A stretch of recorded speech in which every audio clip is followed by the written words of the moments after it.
welcome to another episode of the Now Show. Today's episode gives me, mixed feelings, excitement on one side, and on the other side, a bit of sadness and apprehension. I'm a bit worried.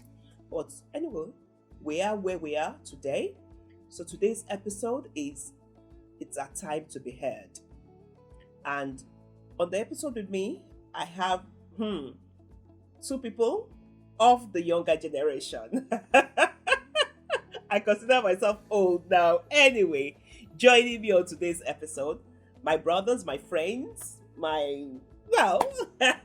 many accolades So that many I have for both accolades. of you. You can say that again. Yes, so Joseph Onosolease and Leke Aladekoba again. I'm glad to have you here again. From behind the camera. Yes, from behind the camera. It's always good to have you here. All right. And my brother, my friend, my pastor. We have been trying to get him to do this. Finally, now it's their course. So he now agrees to do it. Thank you, PJ, for coming. Okay. So, you heard my introduction.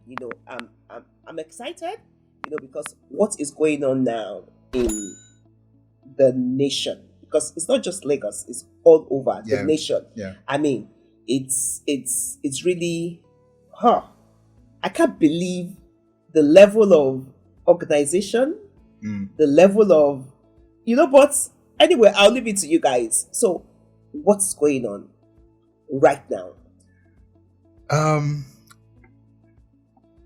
I think we should start by saying, how did we get here? A lot of people see what's going on the streets. A lot of people see the protests. A lot of people see the agitation. And somebody that doesn't know the background, I think we just started overnight. No. This has been boiling for years.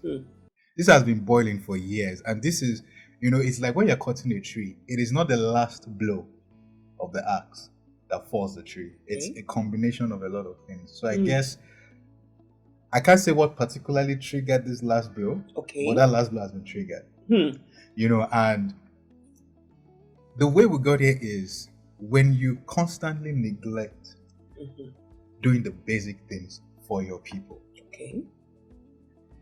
It has a ripple effect. Now, we look at the youths taking the forefront of this movement. The youth saw their parents marginalized. The youth saw their parents have to struggle for basic things that they know they can get. And we did nothing. And, no, we can't. Yeah. Your generation did a lot. We would not be here if not for what you guys did. There's been many other protests. Some might not have succeeded, but everyone added to where we are. I'm glad you say that. Everyone added to where we are. It would be foolish of my generation to think that it's all by ourselves. Even though we have those tendencies too. But, we are riding on whatever you guys did. You understand? So when you do not do what you should do as leadership for your people, over time, when you've taken everything away from your people, when your people feel you've taken everything away from them, they will turn back and say, you know what? You can't take anything else away.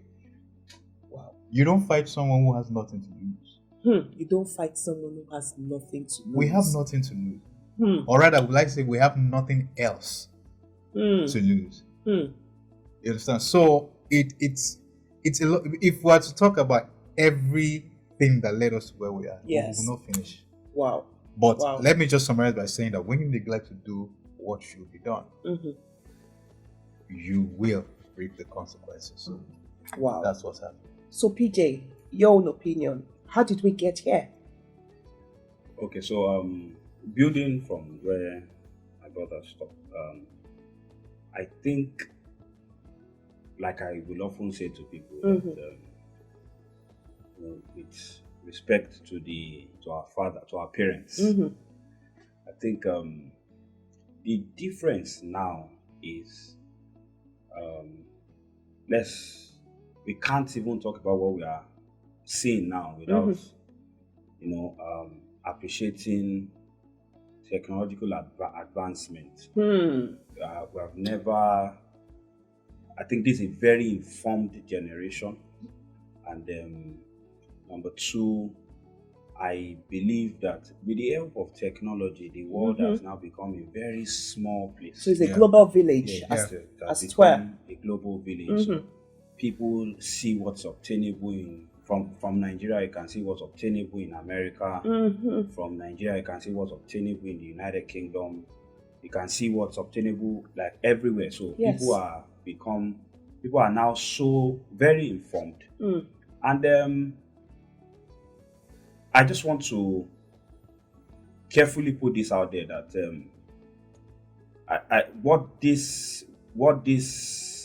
the message that this season, that is stylishly passed across this season, is the message of, in Nigeria, with all due respect, I believe that anything goes mentality will no longer fly. It's over. Anymore. So there's an end to that anything goes mentality. So now, for anyone who wants to, for example, seeking entry or election into a public office, I know we are not used to a system where we check and balance people, especially people up there.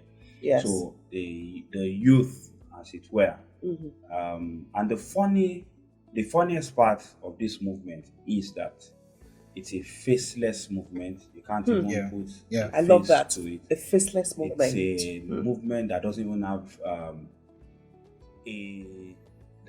leadership. So there are no leaders to call and negotiate with.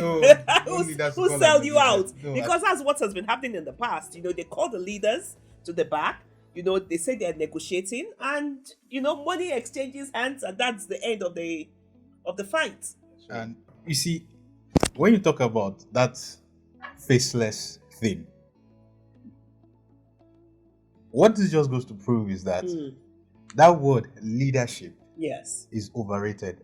Not leadership as a concept, but the word that this is the person carrying it. Because you see, in this part of the world, we believe erroneously. Let me correct myself. A lot of people believe erroneously that when you are the leader, people should pander to you. You give directives. You have to inspire people. Now, what is happening is that you have a generation that is collectively inspired by one cause. Because I see, even without the so-called leadership, the faceless, that there's so much organization about the beautiful thing. This current cause. I'm amazed.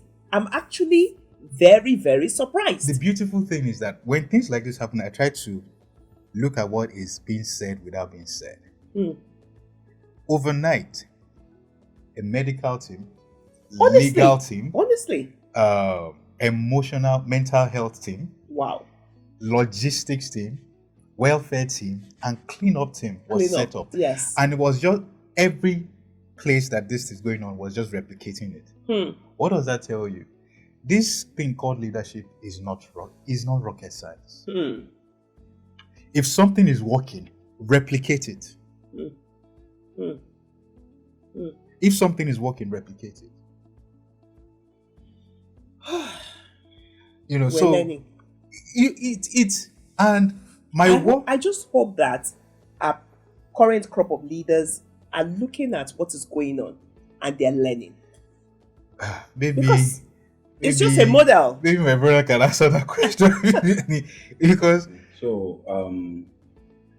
the thing with structure is that and the way I paint it to people is this: there's something that will make a man who is coming from the village, a bushman, there's something that will make him get to London and not go to one corner that he wants to urinate. In fact, even the city, even in the city here, there's something. I think there's something he sees different from where he's coming from, and I want to believe that it is actually structure. Okay. So the thing with structure is that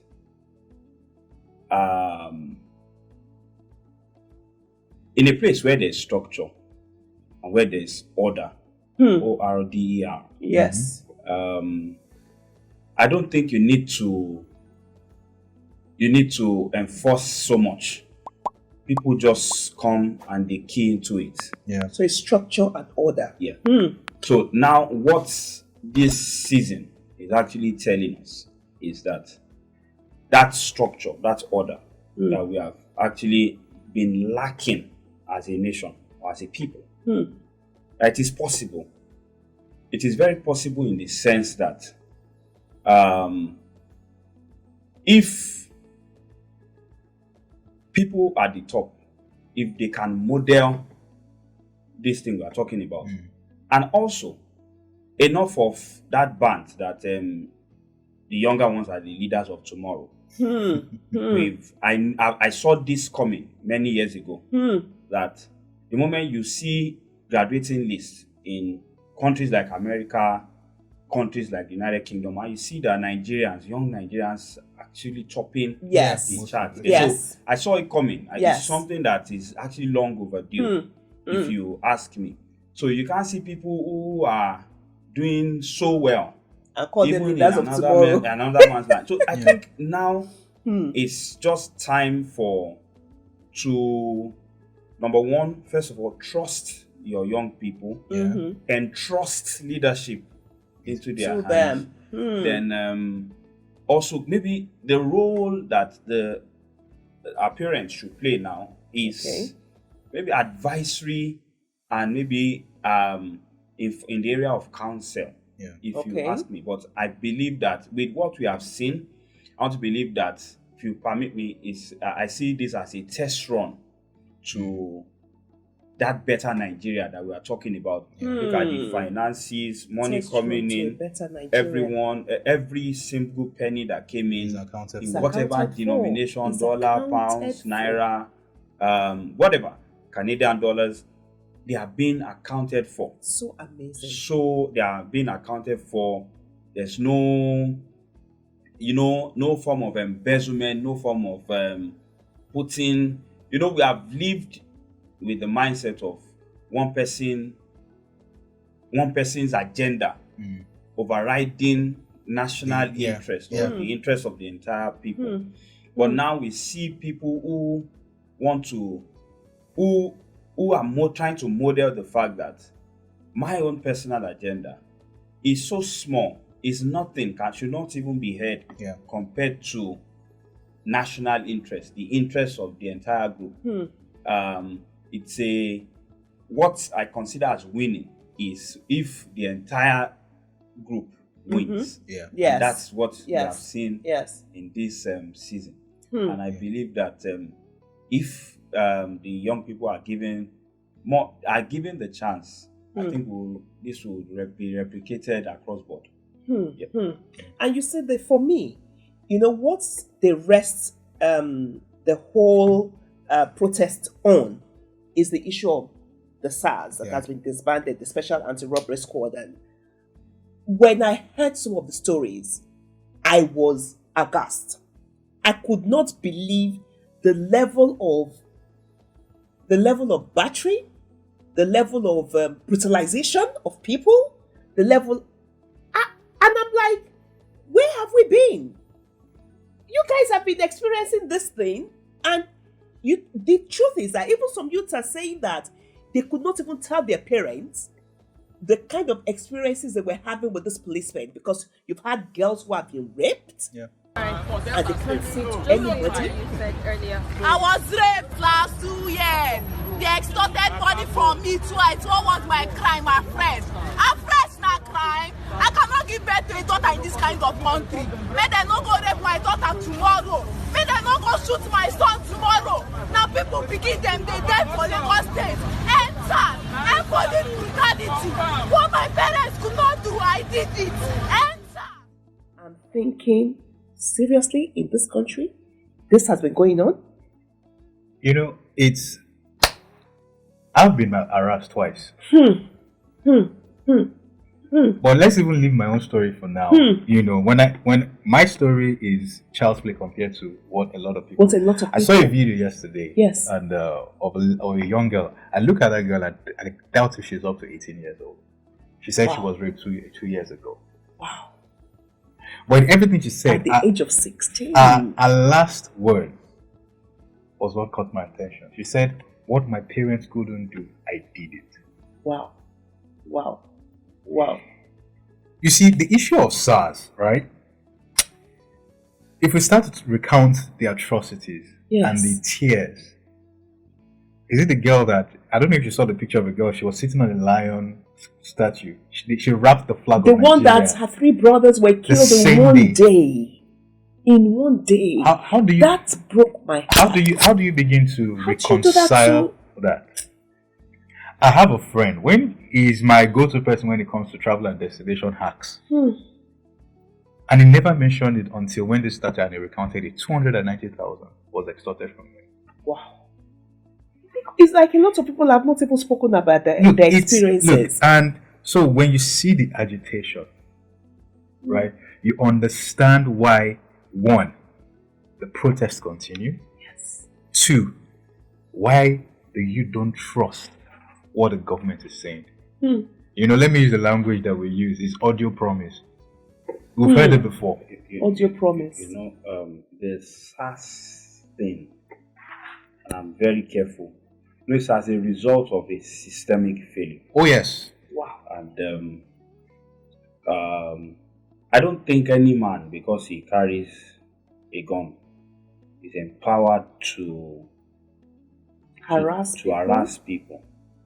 You know, I jokingly say things to people that you want to air a movie, and then they tell you that this movie is rated 18 because it contains strong language, violence, so I jokingly say to people that that's like a waste of time, because even maybe because the content has people carrying, you know, weapons and all and all of those, and then, you know, and I say to people that I think that's not necessary, because what you're avoiding the younger ones from seeing in a movie, they see it live. Wow. You know, so it's as a result of a systemic failure. Yeah. And also, in order not to sound too negative oriented, the SARS, I know there are a lot of bad eggs amongst them. Yes. We can also, if we carry out an extensive audit, we can actually be able to pinpoint 1 or 2 victories, 1 or 2 positive things they've actually been able to achieve. But my own fear is that, you know, I was watching a documentary and I saw that SARS has been inaugurated for, I think, well over 10 years. Yes. Now. Yes. So I think, I believe that part of one of the systemic failure is that many things have been inaugurated. Anything that has been inaugurated for more than any vision that is more than 10 years. Every vision should be visited every 10 years. Some good visions have overstayed their relevance. They may not be relevant they may be relevant as at the time when they were inaugurated 10 or over 10 years ago. But as time goes on, they evolve. Yes. So that's one of the things which is what is leading us to an holistic reform now. Yeah.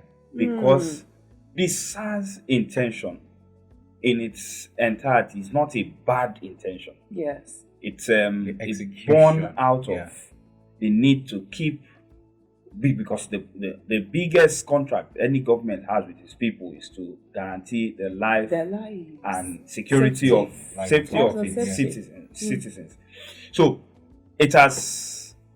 that vision needs to be looked into with today's reality. Are you getting it? Yeah. So how many of the SARS operatives are intelligence driven? How many of them can handle technology? How many of them can even, you know, and one of the major requirements for a police officer, that is, have been privileged to travel out of the 4 walls of this country, is A police officer that doesn't have emotional intelligence has no business being there, in my own view. So that is what is leading to. How do you measure emotional intelligence for a prospective policeman, for example? I do measure. Okay, let's. Because I'm glad that we're going into what next, because now what will evolve from all of this protest. So it's good that we're looking at these things. This is very emotional for me because I watched the video that showed the barracks where the recruits stay. I saw that as well. I'm one that is, in a way, now to manage my emotions. Yes. But I was boiling with anger because my temperature. You can't have been trained for 13 months in that kind of environment and come out safe.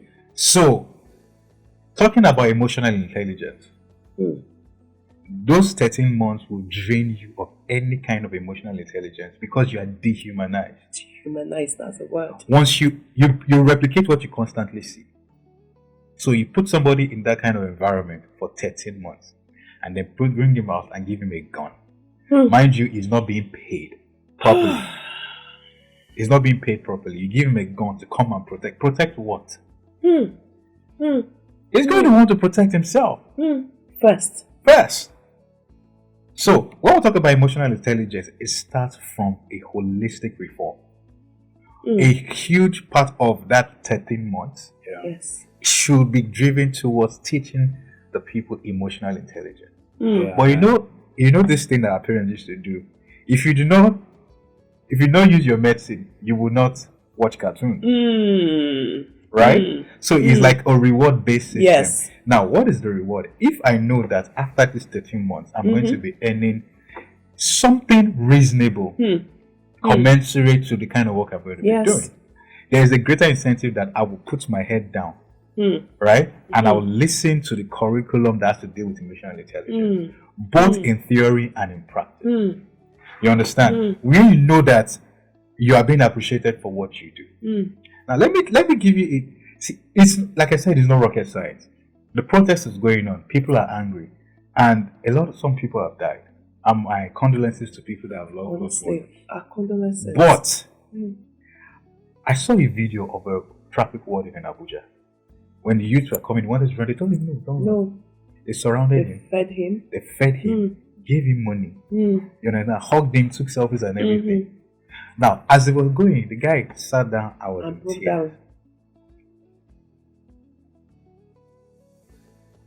You want to tell me that the next time that traffic warden sees somebody that I recognizes,